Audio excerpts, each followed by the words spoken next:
Good day everyone, I'm John Lowell Salazar and today we will tackle about the nature of language. We have the three characteristics. First is what is language. Second is what are the five nature of language. And the last is what are the five nature and characteristics of language.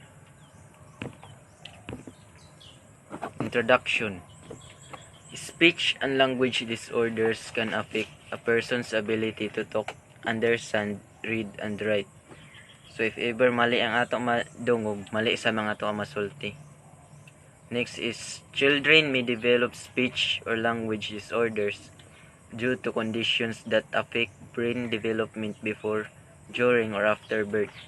Adults may develop speech or language disorders due to stroke, traumatic brain injury, or brain tumors.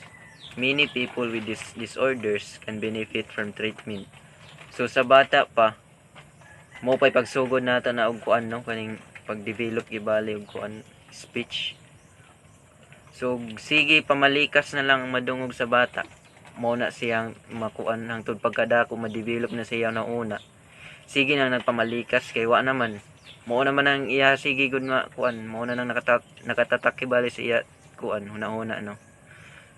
Din sa adult sub, if ever sa magka-stroke, mura ka rin mabalik sa sugod. Kay baskay ani yung pagsulti anis, di na magkadimaon o kay imubaba sa banay mahiwi naman. So, ginahanglan sa siya og ganing kuan treatment. This referring summary discusses speech and language disorders. It includes information about the symptoms, causes, diagnosis, and treatment of speech and language disorders. What is language? The method of human combination, either spoken or written, consisting of the use of words in a structured and conventional way. So, example ani ka ng kuan ka ng nagkanta ka no, or nagbasa ka, ug unsa na siya na words, mao po na siyang imuha kuan masulti mo sab na imo matono. So kuan na siya basta in conventional way, that is kuan language no. Next is what are the five nature of language. First is phonemes. Phonemes is perceptually distinct units of sound in specified language that distinguish one word from another. Example aning kuan phonemes is kanang magkatono no. At example is P, B ug D. In English words ni siya is kuan kanang pad, pat ug bad. So that is phonemes. When you say morpheme sub, that is the smallest grammatical unit of speech. Example sab ani is kaning referred. Ug kanang pong ganing mga Vietnamese, most ni kasagaran ang kuan nila pag tunada nila sa ilang kuan pagsulti kibali. Kay unsa ang nasa sugod na words kibali, mausab na ang matuno sa last. So that is morphemes. Lexemes, a basic lexical unit of a language consisting of one word or several words, considered as an abstract unit and applied to a family of words related by from of kuan. So example aning kuan sab is hapit-hapit ra ni siya sa phonemes ning kuan no lexemes. Kibal magsunod lang ni siya sa na kuan words. Example is run, runs ug running. That is lexemes. Syntax. When we say syntax sub, that is the arrangement of words in a sentence. So mao ni siya no ang syntax. Siyang nag-arrange sa kuan words in a sentence. When we say context sub, that is the kuan background. That is the background of kuan gibali no statement. Mao na siyang kuan context. So what are the nature and characteristics of language? first is language is combine of sound. So kibali example ani is gi yaw-yawan ka nya way imo dungog na kuan way busis nimo na nadungog kibali useless ra gyapon no kay bisag unsa man og yaw-yaw sa imo ug wala kay madunggan wa gyapon di ka kasabot. Next is words have meanings. Meaning are in people, not in words. So kani sab siya is hinay-hinay sab da sa kuan nung aning pagsulti nato og kuan sa mata ng mga gara-gara taraw. Kay usahay na sa lain na makadungog is malain na. Sample ani is ingnan kag kuan way uyab. Grabe sakitay no. Sa uban na sakitay na pero sa imo nagsulti kay gara-gara raman lagi. Di wa gini si kuan sa imo, di na mo talab sa imo. Sa uban wa nagidibdib. Next is language follows a grammatical structure or syntax. So kani siyang ko ano kanang kuan yan ni tawag mag-deliver tawag kuan kibali ng speech kibali is tunado yun na siya no, magkaparehas yun na siya. So next is language is based on oral and oral system. When we say oral mo ni siya ang kuan no ato ang mga nadungog to ang mga natunan kibali kung sa ato nadungog na mga kuan words or speech. Ana din ang oral sub, that is the kuan na sab ni siya no, kaning pag-deliver na ni nato sa kuan words or pag-sulti na nato or pag-speech nato.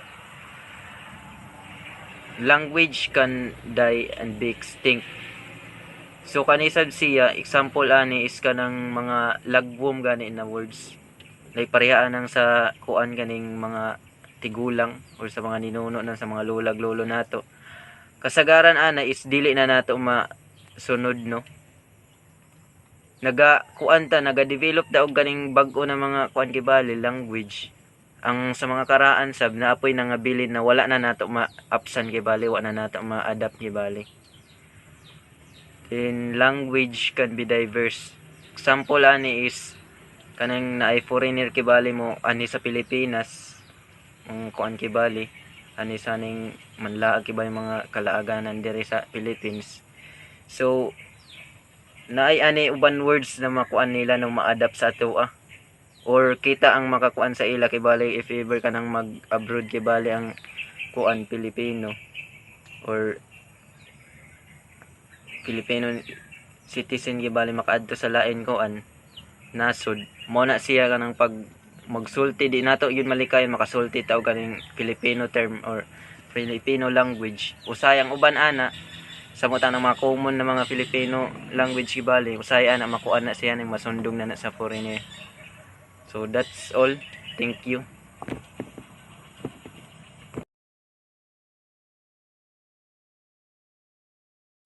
Good day everyone, this is Annalyn Soldia, and for today I'm going to tackle about my report.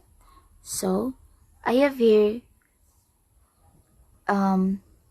types of communication according to context. So in this subsection, context in communication is referred to as a composite of people interacting with each other.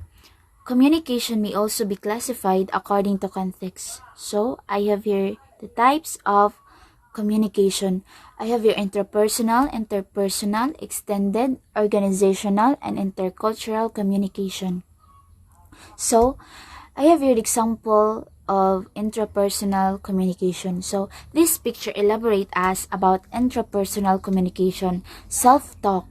So sa self-talk na dara ang silent talk, question suggestion, self-tape, self-conversation, and verbalization.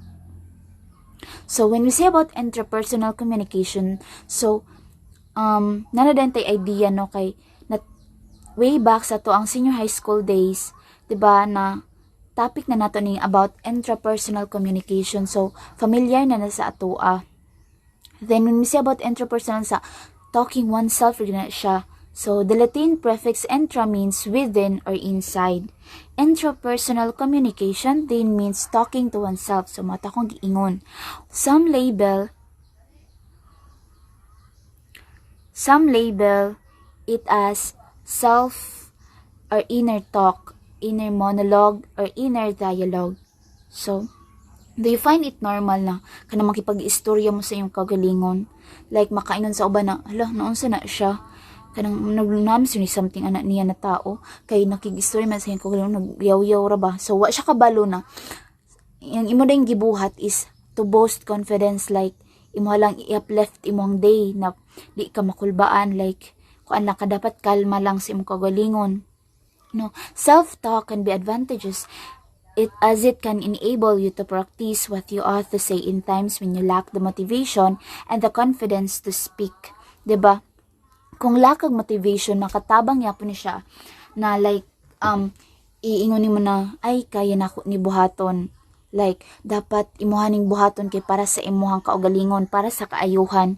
Then, furthermore, as you respond to life's challenges, you may also find yourself verbalizing thoughts and feelings.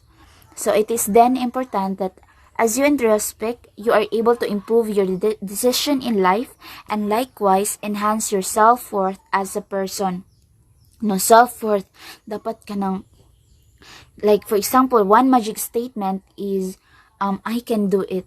No? When we say about sa iyong kagalingon, like iingon naman sa iyong kagalingon, kaya na ako ni buhaton, dapat kayano nako kay naa kay gusto nga i-achieve sa imuhang kaugalingon. So, like for example na, dapat dili ka magpa-apekto sa uban. Dapat imuhang goal, mo na imuhang buhaton. Di ka dapat magpa-apekto. Like for example, that's an example of intrapersonal communication. So, I have here next photo. This photo elaborate about interpersonal communication. So, opposite lang na siya sa interpersonal communication.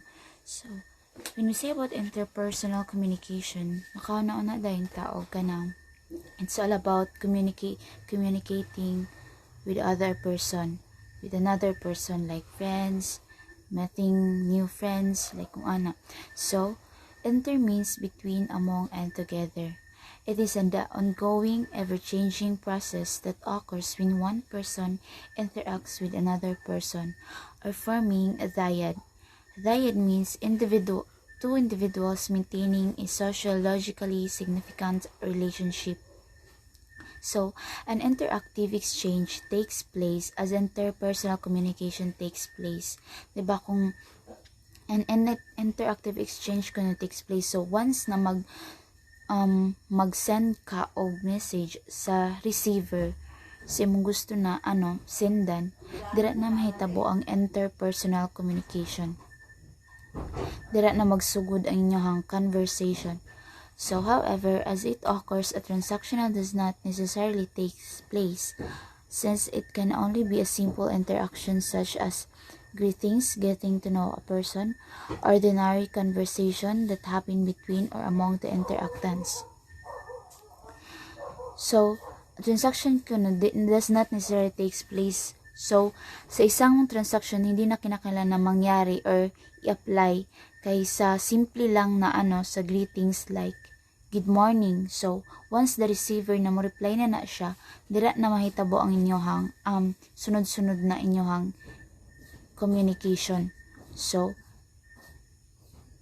and it happened between among the interactants. So, sa imuhang receiver, sa imong ka-interact. So, if the objective is to achieve something at the end of conversation, it becomes transactional. So, once na imuhang layunin or imuhang objective na akay gusto na i-pursue or achieves na conversation, at the end it becomes transactional. Matawag na siya transactional. So while the former is characterized by less seriousness and formality, the latter is more formal and profound. So I have heard example of interpersonal communication. So si sender nagsend siya og message. So siya ang nagsend og message sa receiver. Then ang receiver nagfeedback pud siya sa gisend na message sa iyaha. So interpersonal communication is about the relationship. So that's it for now. Types of communication. Extended communication involves the use of electronic data. So, unlike before, ang ginagamit lang is television or radios. Now, with also the help of technology, it expanded, resulting na there are more ways nga even people who are far from the venue can still participate in a meeting or conference. So, even ang participants still physically present, but with the help of extended communication, they can still follow the lectures and participate by joining phone conferencing, video conferencing, or even Skype calls. Organizational communication. With this type, the focus on the role that communication plays in organizational context. So, kini siya nga way of communication is you are expected na pro ka in terms sa written or any skills. So, kibale, if na ay company nga nag-hire sa imo, mag-expect sila og mga good qualities or backgrounds na ma-meet nimo ang mga qualifications nga gihanap nila. For example, you graduated. It is expected na taas ang expectations nila sa imo when it comes to your skills of communications. Labi na sa kung unsa ka kahasa sa pakipag-atubang nimo sa client if sa company ka nagtrabaho. Two types of organizational structures. Formal allows communication to take place via designated channels of message flow between positions in the organizations. Its four approaches. First is downwards. It is the type that flows from upper to lower positions. For example, president to manager or supervisor, a manager to an ordinary staff. Upward. Message transmission is bottom-up, in which subordinates send communication to their superiors, bosses, bearing their views, feedback on organizational policies, and issues related to their jobs. Kini ang flow of informations from lower to higher in the organization's hierarchy. Example, worker to production supervisor to assistant production manager to production manager. Horizontal is lateral in approach as it takes place among people belonging to the same level but coming from different departments or units to facilitate performance or tasks through proper coordinations. For example, the sales team is one group, the marketing team is another. Meanwhile, in horizontal organizations, task kay medyo lahi. Though gamay ra ang managers but they only have common goals to achieve, although they are from the different functional areas. Crosswise is diagonal in nature as employees from different units or departments working at various levels communicate with each other. For example, if the subordinates of production department report to the supervisor of marketing, it will be considered as crosswise structure. Informal comes from unofficial channels of message flow, also known as grapevine. Messages coming from the different levels of organizations are transmitted. This occurs due to the dissatisfactions of some employees accompanied by uncertainty, such as superiors playing regulations. Organizational culture dictate the kind of behavior that employees should possess as well as the extent of commitment expected from them by the organization. They share all in the values, practices, vision, and mission of the organization. Intercultural communication. It is the communication between or among people having different linguistic, religious, ethnic, social, and professional backgrounds. For example, a Christian converses with a Muslim. A woman receives an order from a man. An American and African share their views. Good day everyone, I am Emmanuel Penning and this is the continuation of the lesson 2, Types of Communication. In this part, we are going to talk about the types of communication according to purpose and style. The types of communication in relation to purpose and style are formal and informal. So, similar lang sila sa organizational communication. No, may formal and informal din. However, rather than focusing on the transmission of message and message flow, the focus here is on the communication setting and mode of delivery. So, unlike sa organizational communication, in which nag-focus ito yung paano tinatransmit yung message at saka yung message flow, the communication according to purpose and style highlights the setting of the communication and how they deliver the message. So, here it is. The formal and informal communication. The formal communication employs formal language delivered orally or in written forms, such as lectures, public talks and speeches, research and project proposals, reports and business letters. No? So, let's say for example, yung mga sermons ng mga priests and pastors, they are considered formal communication. And even yung mga, when someone is reporting in the class, that is considered formal communication din, and pati yung mga lectures ng ating mga teachers and professors. And sa written naman, yung mga thesis, yes, those are formal. So note that while lectures and speeches are delivered orally, the texts have been thought out carefully and written well before they are delivered. So just like yung sa yung mga public speeches, and even when you are reporting your business proposals or reporting your thesis, those are not just random words coming from the speaker's mouth. Meaning to say, pinag-iisipan talaga ng mabuti kung ano ang susunod nilang sasabihin. Now, the main objectives of formal communication is to inform, to entertain, and to persuade. So the next one is the informal communication. It does not employ formal language. It involves personal and ordinary conversations with friends, family members, or acquaintances about anything under the sun.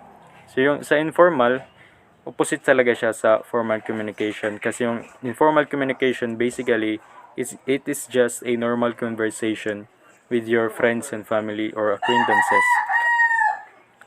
So the mode of may be oral as in face-to-face, ordinary or everyday talks and phone calls, or written as in the case of email messages, personal notes, letters, or text messages. So, meron ding oral and written, no? Such as yung sa face-to-face lang, yung nasa harapan mo lang siya, nag-uusap lang kayo. And meron din yung sa phone call lang, for example, nangungumusta ka sa mga relatives mo. And then yung sa written naman, may mga email messages, yung mga text messages, or personal notes.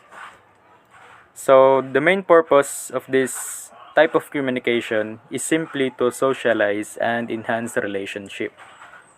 So, that is all sa lesson 2. And now, let us proceed to lesson 3. The communication processes, principles, and ethics. So, at the end of this lesson, we should be able to identify the variables involved in the communication process, explain the various communication models and how they help in understanding the communication process, evaluate the written speech as to the principles of effective oral and written communication, and lastly, make a communication model in different contexts. So in the previous discussion, we learned about the types of communication mode, context, and purpose and style. In this lesson, we will review the nature of the communication process and some important communication models. So basically, dito sa lesson na to, malalaman natin kung ano talaga yung communication process and communication models. So why is it important that we know the communication models? Communication model is important because they will help us understand how a communication process works. It is only by knowing the flow of communication that we will be able to make the communication process effective. So, yun yung purpose ng communication model. So, understanding the communication. So, ano ba talaga yung communication? The process of passing any information from one person to the other person with the aid of some medium is termed as communication. So, basically, yung communication is just passing information to one person to another.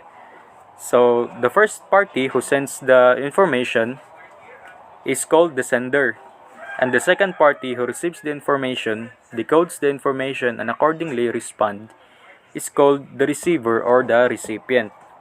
Thus, in simpler terms, communication is simply a process where the sender sends the information to the receiver for him to respond. So, yung communication, yung sender is doon nag-originate yung mga ideas, information, doon sa kanya nanggaling lahat, no? And then he will pass it to the other person, which is the receiver. So, yung receiver naman, siya yung magdi-decode, siya yung understand some information na binigay ng sender and accordingly provides feedback. So here is a diagram. As you can see, the communication process is a simple process where a message is being transferred from a sender to the receiver. Sabi ko kanina, the receiver after receiving the message understands the message in the desired form and then acts accordingly. So here's the diagram pari, which is the sender. So yung content niya, no, maybe some information. So kanya talaga nanggaling yung mga information, data, diagram, analysis, and reports. The sender talaga nanggaling yun. And then he pass it down to Peter, which is the receiver. Now Peter here decodes that certain information and understand the certain information and then respond, which is called feedback. No. So basically guys, no, yung sender is siya talaga yung nangunguna. Siya yung talaga yung nag-start ng communication. So that is all. Thank you. Good day everyone. Today we will tackle about the process of sending message. The first party or the sender first thinks of information, whatever he intends to communicate or transfer to the others. Then he puts the information or the message in words or prepare a content. The process of putting the thoughts in words is called encoding. Finally, the content after being ready is transmitted to the receiver. So the process of sending and receiving message is called communication. The sender encodes the message. So si sender siya ang encoder sa message. Sender should select the channel of communication that will be used. It is important to understand how the communication process works. So, pakipag-communicate sa uban is kanang necessary yun siya, important yun siya para sa ato. So, kibali example kanang sa online class karon sa GC ninyo. For example, ako wala na ko'y update sa GC. Wala na ko'y behind na kayo ko sa GC tapos mikalit ra kog kanang message. Nag-message ko. Nag-oral dai si sir. Tapos with no punctuation mark na akong gigamit like question mark. So, di ba, na-attendance nga ang receiver, ang magbasa ani is maglibog, ma-misunderstanding niya ang imong message is because dili siya clear, dili siya complete. So, dapat before ta mag-send og kanang mga message or information dapat gid kanang ato sa reviewon if clear o complete ba gid na siya para ang receiver dili nila misunderstanding ang imong message. So dapat ana dai siya nag-oral dai sister with question mark para ang communication nimo sa kanang receiver sa magbasa ani is kanang padayon ra gyapon. Be simple but concise. So sa sender dapat gid mag the sender should be clear and understandable gid dapat siya. So, ano na. Next is the process of receiving message. The message reaches the sender, who then decodes the message or in simpler terms, breaks the information, understands it, and responds to the receiver. The sender also gives feedback to the receiver after he has understood the complete information. Communication in simpler terms is a process of passing the information from the first party, which is the sender, to the second party, which is the receiver. Communication plays a vital role not only in organization or one's professional career, but also is essential in day-to-day life. So, di ba pag naay mag-message sa ato, naay maghatag information sa ato, di ba dapat yun ato yun ang necessary yun ka ng replyan ba yun nato na para ang communication nato is kanang padayon ra gyapon. So the message received from the receiver, when a message is simple, the receiver will be understand and the communication will be clear. So after nato maka-receive, feedback provides the recipient with the ability to ensure the sender that their message was properly received and interpreted. So dapat si sender sab ang maghatag siya kanang feedback sa kanang receiver after niya kanang masabtan ang complete nga information nga kanang nga gihatag. So the communication process is performed effectively when the sender and the receiver have the same meaning for the transmitted message. So apag ang first party ug ang second party magkasinabot is kanang ang message nila, ang communication or ang message is kanang easy and work successfully. So di ba? So communication is kanang naging habits na nato in everyday life kung bisan asa ta mo ato like sa work, sa kanang school, na habits na nato na ang pakipag-communicate sa uban. Without communication ang kanang murag without communication we cannot understand each other. Without communication walay mabuo nga kanang love.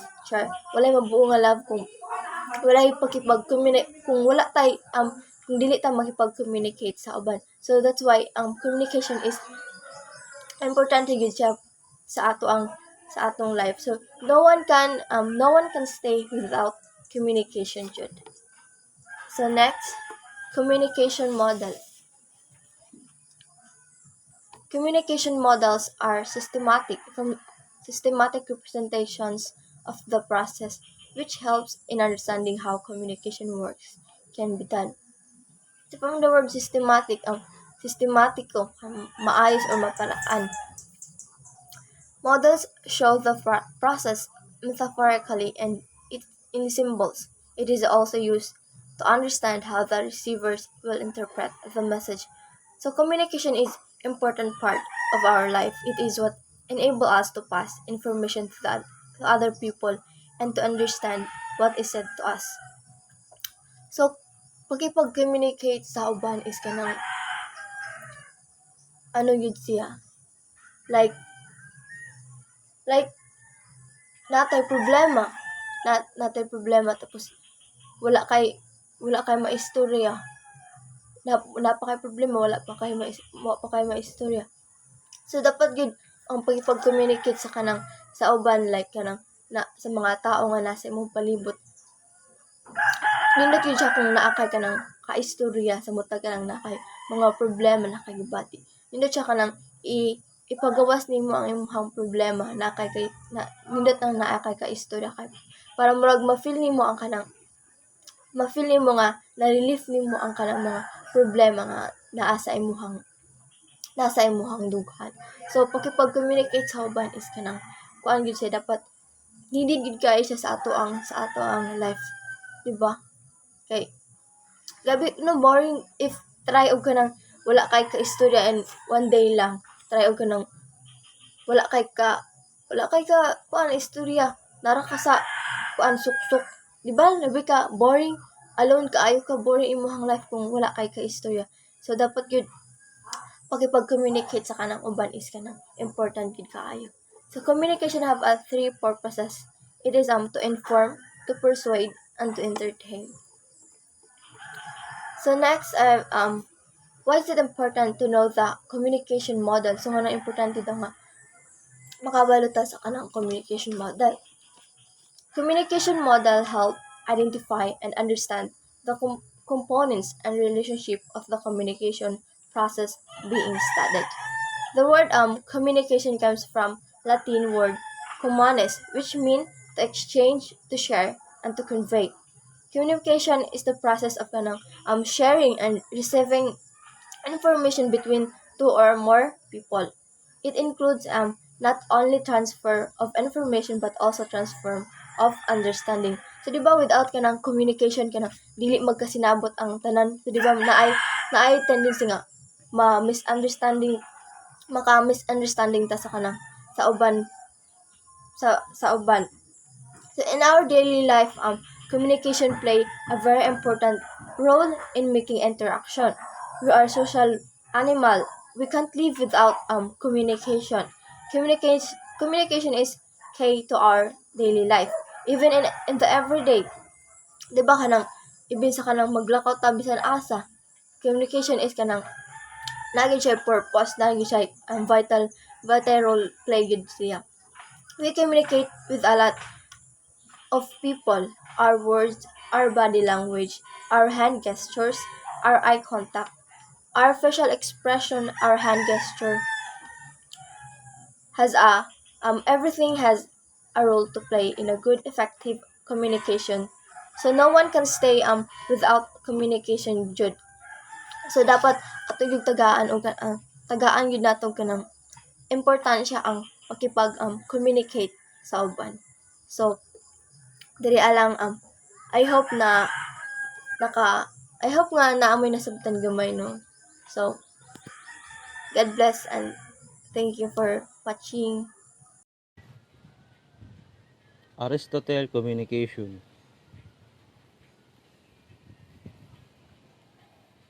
Aristotle communication model. Classical rhetoric dates back to ancient Greece during the time of Plato, Aristotle, and the Greek sophists who were great rhetoricians. Ang classical na retorika ay nagsisimula sa sinaunang Greece noong panahon ni Plato, Aristotle, at ang mga Greek na sophists na mahusay na rhetorician. Effective public speaking was an important consideration in the study of communication. Ay isang mahalagang konsiderasyon sa pag-aaral ng komunikasyon. They were good at argumentation and debate, and speech was characterized by repartee. Sila ay mahusay sa argumentasyon at debate at pagsasalita ay nailalarawan sa pamamagitan ng repartee. Aristotle emphasized that there are three variables in the communication process. Binigyan diin ni Aristotle na mayroong tatlong variable sa proseso ng tagapagsalita at madla, gaya ng nailalarawan sa daloy ng komunikasyon sa ibaba. Speaker, speech, audience as illustrated in the communication flow below. Talumpati ng tagapagsalita at madla, gaya ng inilalarawan sa daloy sa ibaba. There are three examples of Aristotle communication: speaker, speech, audience.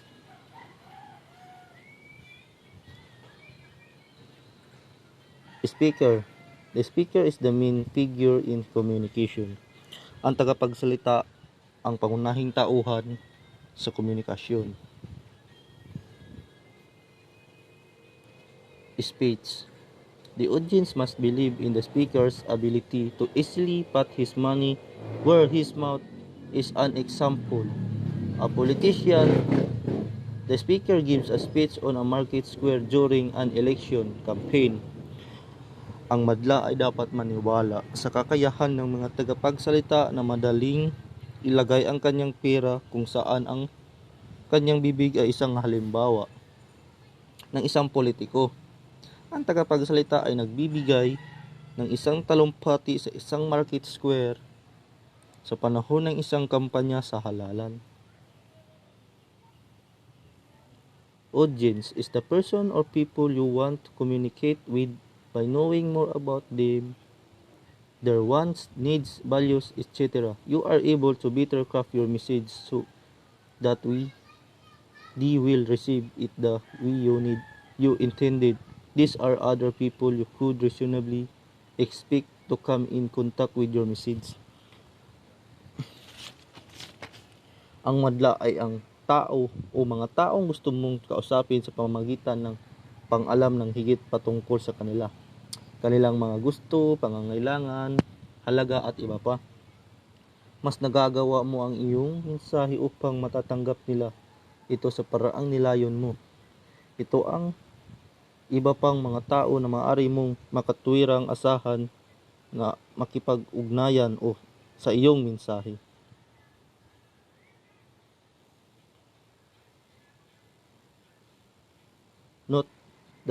The speaker variable here is very important. Without the speaker, there will be no speech to be produced.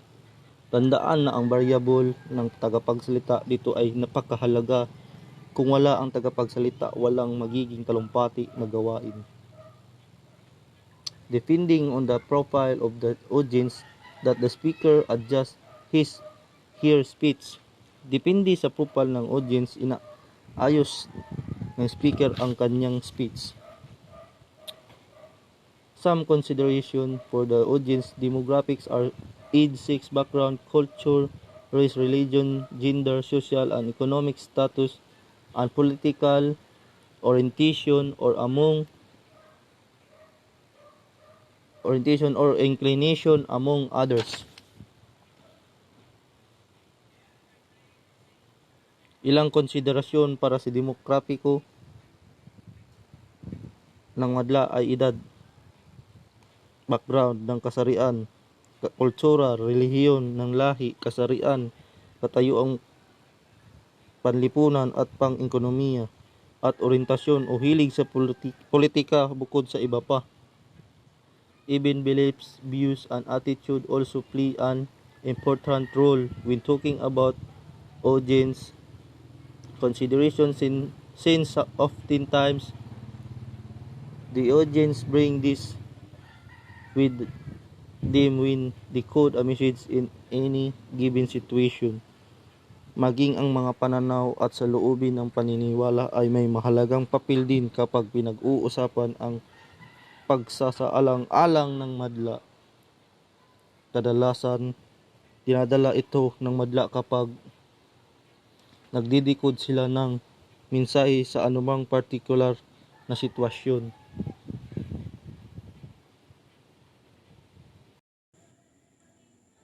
Laswell Communication Model.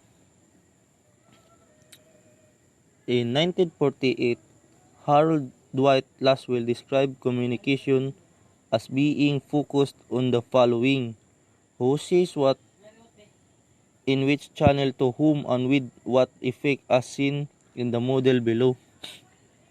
Noong 1948, inilarawan ni Harold Dwight Laswell ang komunikasyon bilang nakatutok sa mga sumusunod na nagsasabi kung ano sa aling channel, kanino at ano ang epekto gaya ng nakikita sa modelo sa ibaba.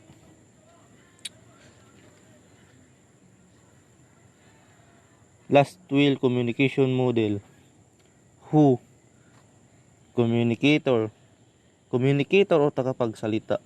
Isang taong may kakayahang maghatid o makipagpalitan ng impormasyon ng mga balita o ideya, lalo na ang isa.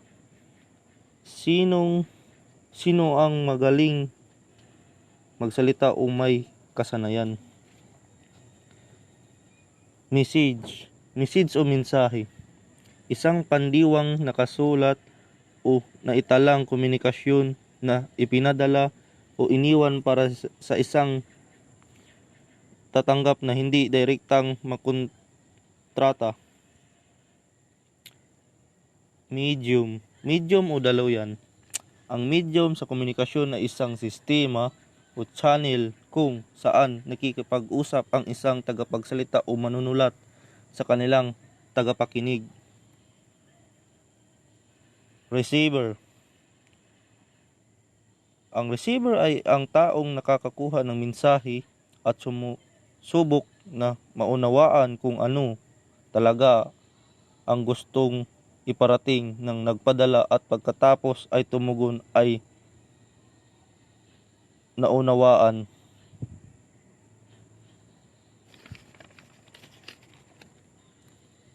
Effect or epekto. Ang mga epekto ng komunikasyon ay kung ano ang nangyayari kapag binabad natin ang ating mga silid-aralan ng tunay na komunikasyon.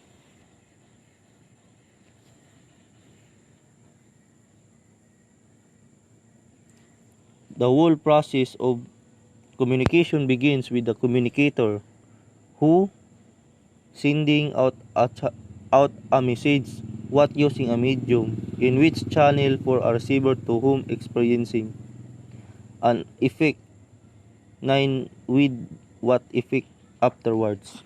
Ang buong proseso ng komunikasyon ay nagsisimula sa komunikasyon.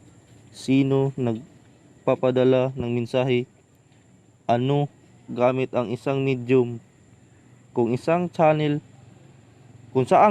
para sa receiver, kanino, nakakaranas ng mga epekto, kung ano ang epekto pagkatapos. The process may be analyzed through the content sent, the medium used, as well as the effect on the recipient of the message. Ang proseso ay maaaring masuri sa pamamagitan ng nilalaman bilang int, ang medium na ginamit, gayon din ang epekto sa tatanggap ng mensahe.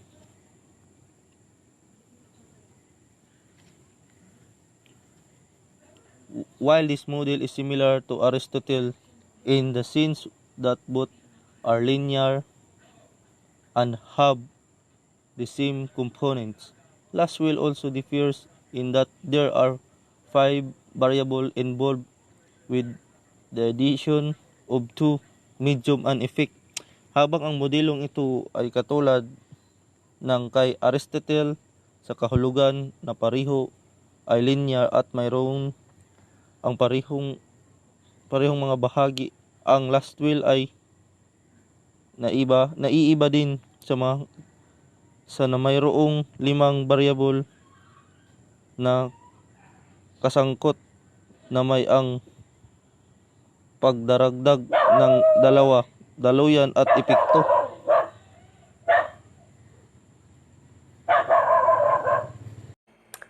So, good day everyone. My task is to report about the Shannon-Weaver's model of communication, Perlus model of communications, and general principles of effective communications. So, I'm going to start with the Shannon-Weaver's model of communications. This model was introduced in 1949. So, and that would be a picture of Claude Elwood Shannon. So, Claude Elwood Shannon was an American mathematician, and Warren Weavers is a scientist. So, that's the picture of Weavers. Shannon-Weaver's communication model was known as a mother of all models. So, tinaguri ang mother of all models. And it's designs for technical communications. So, like for example, this is radio, television, cell phone. That's like any kind of technical communications or telecommunications. So this is a model of Shannon-Weavers. So it have information source or sender, transmitter or decoder, channel, noise, reception or decoder, destination or receiver. So that would be all concept in Shannon-Weaver's model. Information source or sender. So information source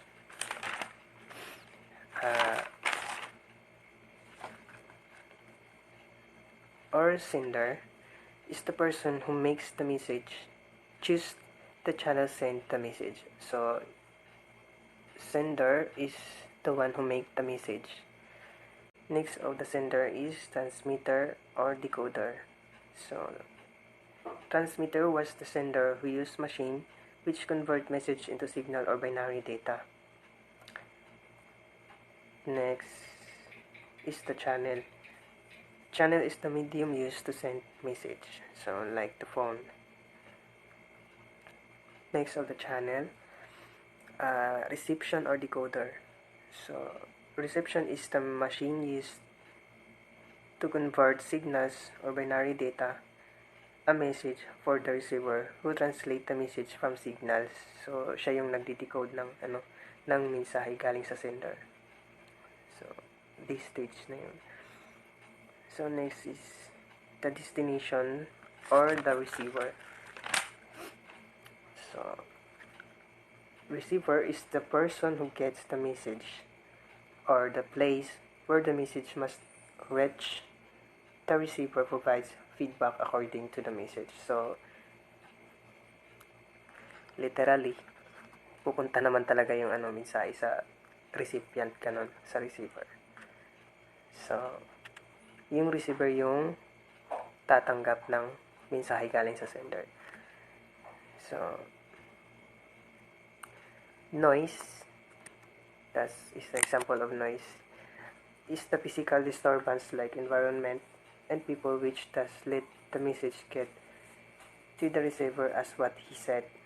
So, nangyayari tong noise o pumapasok tong noise when the message is in a process, like yung gumagawa ng mensahe is telephone yung gamit, like siya ng message, tas yung sa palibot niya or sa surroundings niya is maingay, just like merong music, merong mga taong nagsasalita, ganon.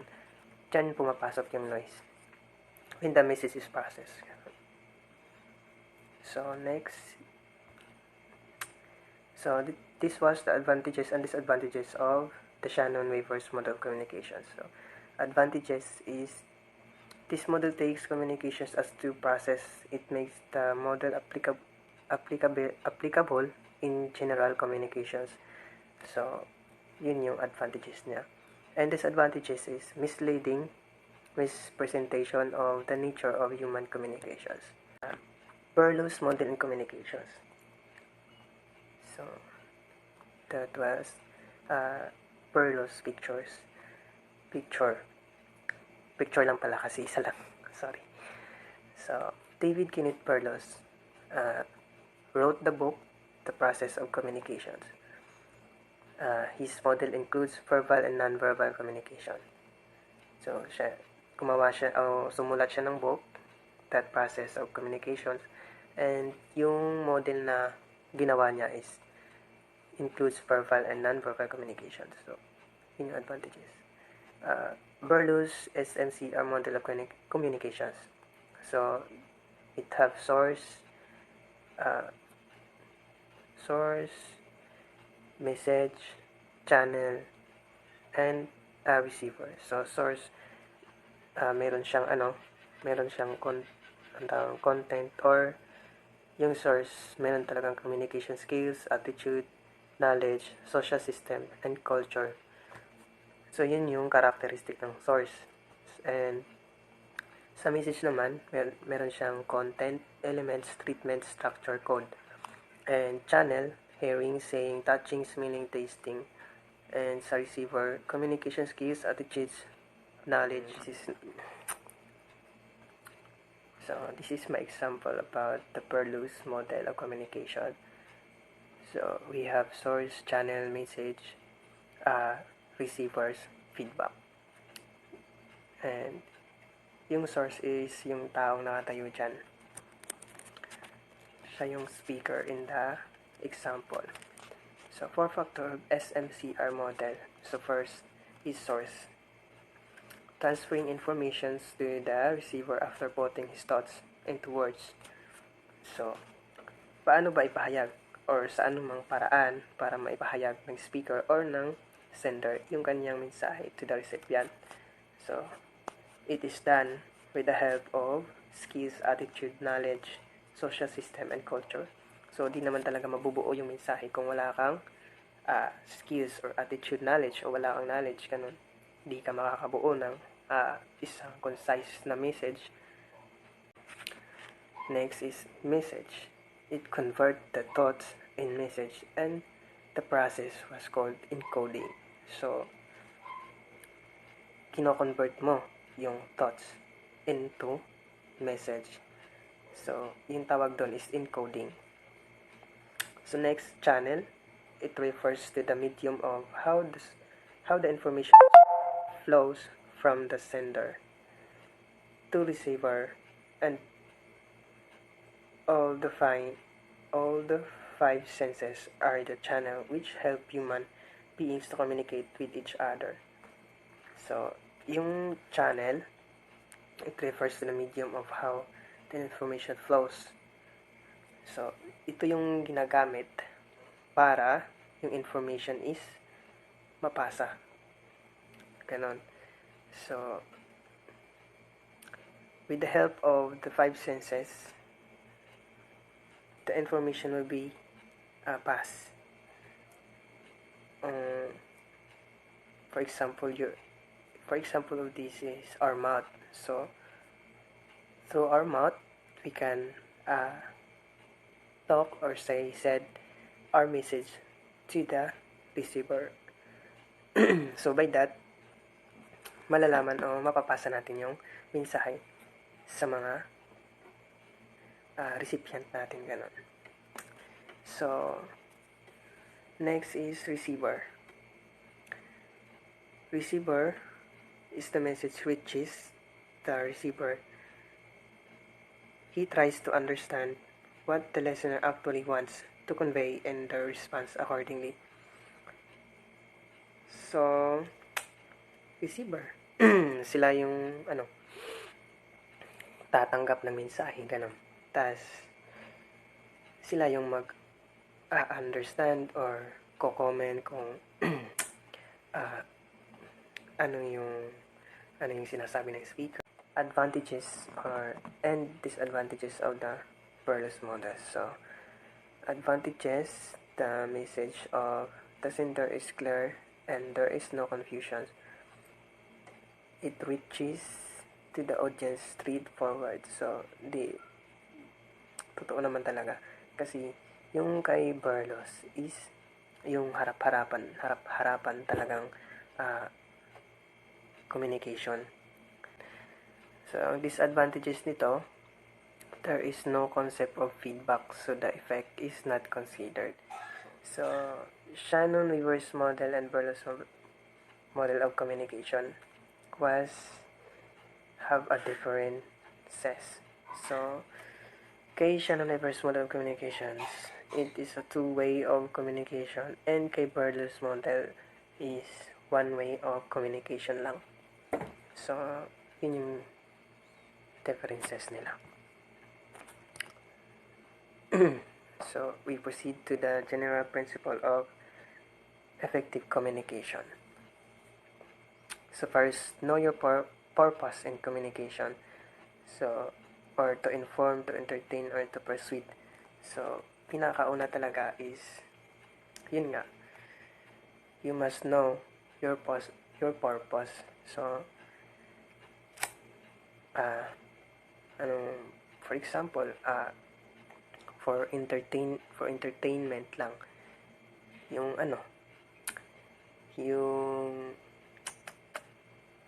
mga joker, yung mga komedyante, ganun, yung ginagawa nila is for entertainment lang talaga. Di yung pang hihikayat ng ganito, may brand ako ng ganito, may product ako ng ganito. Hindi. Kasi nga, yung purpose nila is to entertain the audience. Yun yung example nun. You must know your purpose in communications. So, second, addition to the you must know your purpose para di malito yung, o di, tawag nun, sa Bisaya nun, di magkakasaksak sinagol yung sasabihin mo sa audience mo, kasi nga you have a purpose. So, second, know your audience in both speaking and writing. Oo, you must know your audience, kasi kung halimbawa may audience ka na na bingi, pipi, ganon, o di nila rinig, basta di nila rinig yung basta may yung mga may kapansan, or both excuse me, know your audience in both speaking and writing. So, totoo yun. Kasi, di mo maipahayag ng maayos yung mensahe mo kung di mo alam kung ano yung background ng audience mo, ganun. Ah, nag-aaral ba yung audience mo, ganun, may natapos ba, ganun. Kasi pag ikaw yung speaker, tas yung audience, di mo alam kung may natapos ba, o baka sakali di madaling makakaintindi, ganun. So, useless lang yung pagiging speaker mo, kung ganun yung audience mo, kung di mo alam yung audience mo. So, you have to know your audience so that your message will be not useless. Ganun. So, number 3, know your topic because you want to share something. Know your topic. Oo nga. Kasi kung di mo alam yung topic mo, anong masishare mo, di ba? Ganun lang. Next tayo. Pang-apat, adjust your speech or writing to the context of the situation. Oo nga. Huwag mong habaan. Especially when you the speaker. So, di mo masyadong habaan yung message mo kasi may ibang tao na maiinip o madaling mainip talaga. So, mas mabuti na sakto lang yung mensahe mo tsaka malaman talaga. Yung point talaga. Yung point mo is nandun talaga. Ganun. Para di madaling mainip yung audience mo. Ganun. So, 5, last is work on the feedback given to you. Once you receive comments from the listeners or readers, work on them. Work the feedback given to you. So, if you are the speaker, tapos may nagfi-feedback o may nagko-comment sa message mo, para sa kanila is, anong tawag mo? Mas okay na i-treasure mo yun kasi pag tumatanggap ka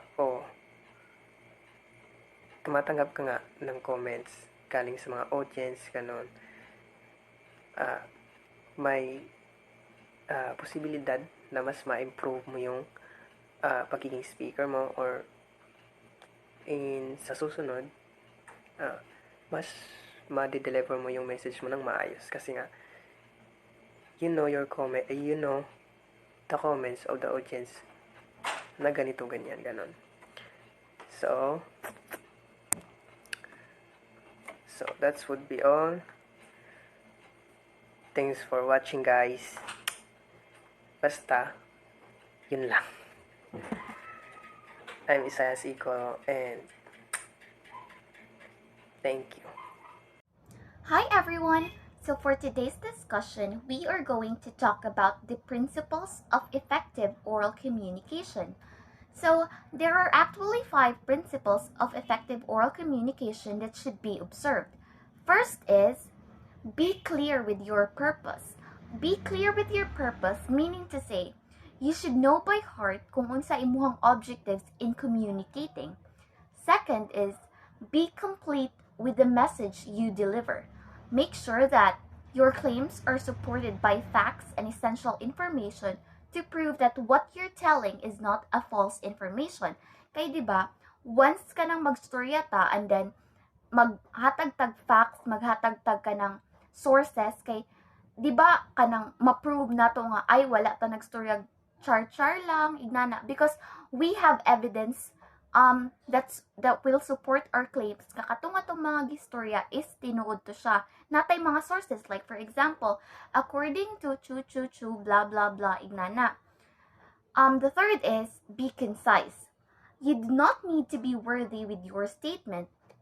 Meaning to say, wala na daghan storya, like no more flowery words, wala na pasikot-sikot. Just straight to the point lang, kanang, because brevity in speech is a must. Kanang bahalag short lang ang imong speech whatsoever, as long as naa dito ang main point og nagstick ra ka ato, then that's okay. The fourth one is be natural with your delivery. So, punctuates important words with appropriate gestures and movement. Like for example, sa imong speech naman kag I was thinking, pero imo ang gibuhat kay nagkuan-kuan ka sa imong kuko, nagkuan-kuan ka sa imong buhok. So, 'di ba? There is no appropriateness between the words you are saying and the gestures and the movements that you are portraying. So, dapat, if kag, I was thinking, so, ang imo po kamot na po si mong kuulo kay, I was thinking man, so, ignana.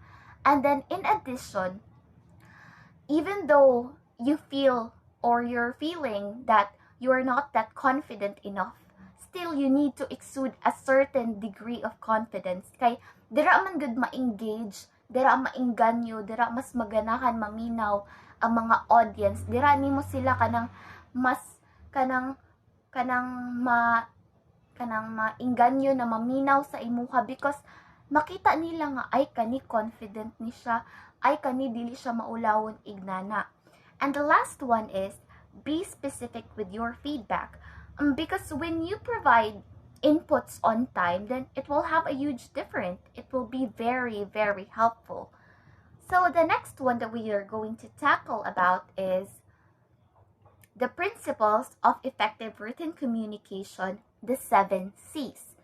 So, the first one, let's start with be clear. Same ra gihapon sa katuang effective principle of oral communication. So, be clear. Dapat imuhang message is clear.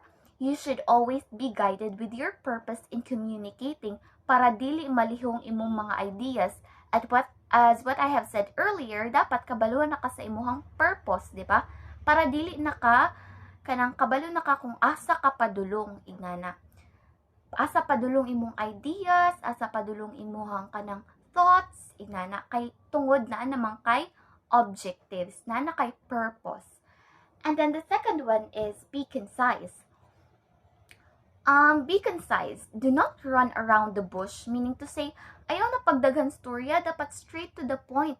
Because, kuan, di ba? Brevity is a must. You should focus only on your main point. Dili kay, parehasa ng kibali, imuhang written speech is about playing volleyball, tapos kalit-kalit na lang pag abot sa third or fourth sentence, kay naabot na sa basketball, imuhang gistoryahan, imuhang gisulat. So, di ba? Dili na siya concise because nilihong nakagstorya. And then, be concentrate. Support your claims with facts. Kay dira mo good ma-identify sa mga readers if nagstorya ba ka o tinuod or you're just bluffing or deceiving them. Kay diba, we are now in the 21st century and technology, grabe na ka ang mga informations, kay bisan asa na lang maabot because of technology, and then dili irabatanan kay maka-identify dayon og fake news, diba?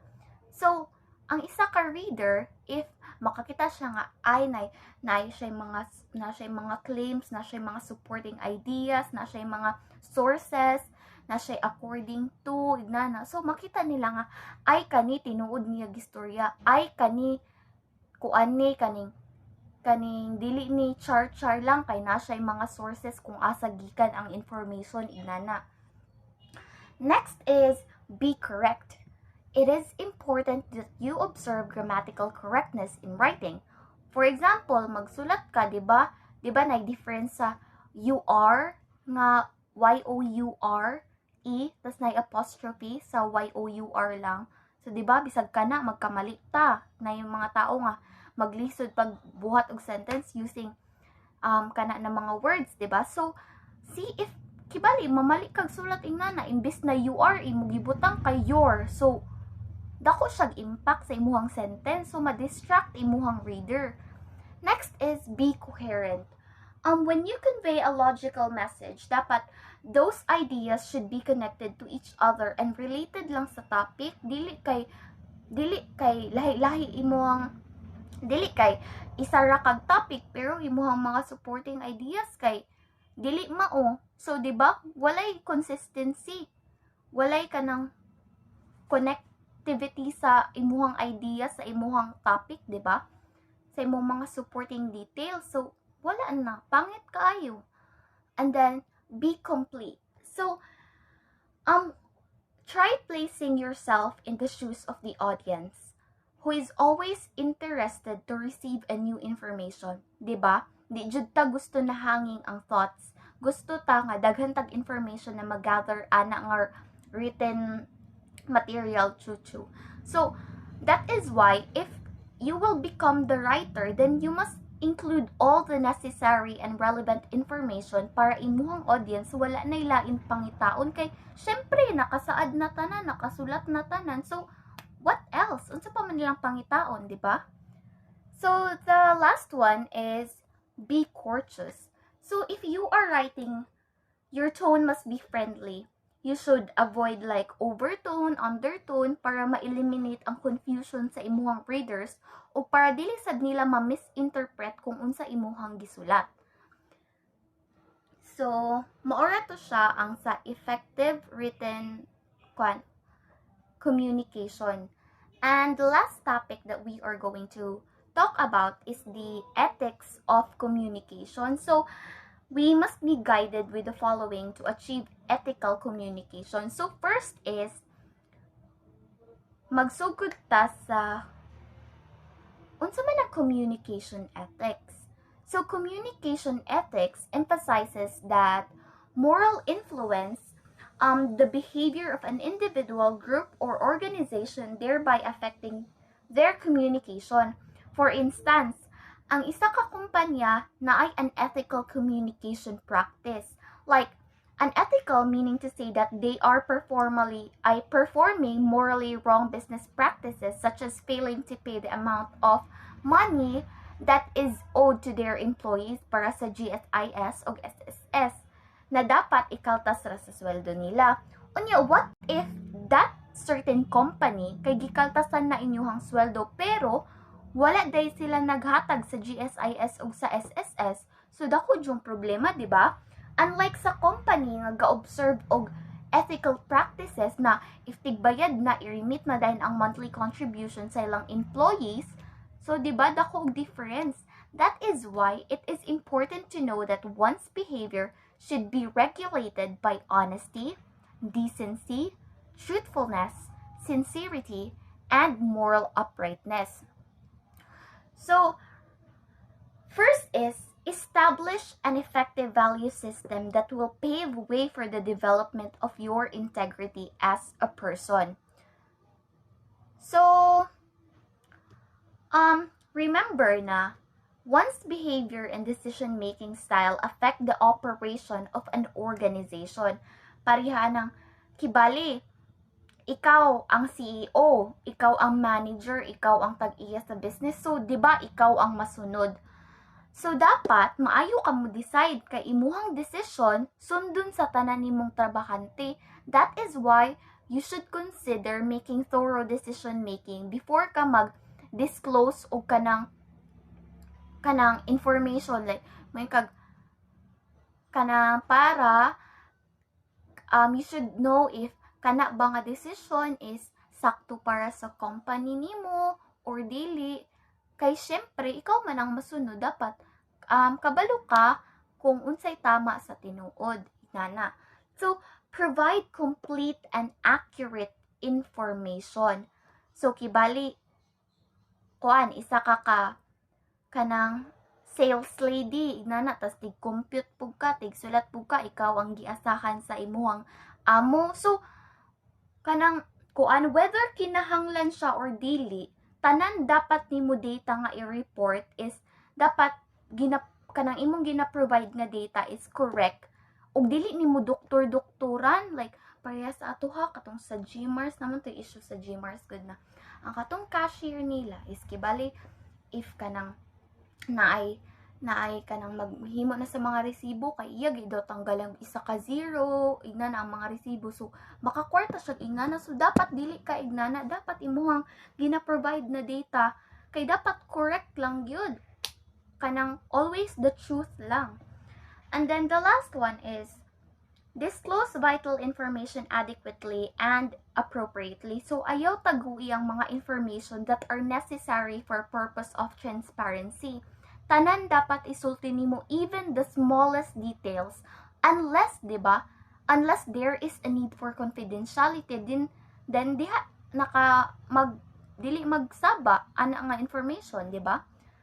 So observing a code of ethics is essential as it determines the kind of behavior that is appropriate and desirable. So we must bear in our minds na maempleyado man or matag-iya sa kumpanya, bisag unsa pa kataas imong position sa isa ka organization, we should be responsible in following this code of ethics because these standards will create a good reputation or positive image not just for us employee but as a whole, di ba? So therefore, this will pave way for the success of an individual or even in a company. So di ba? Dako siya og difference. And that is all for my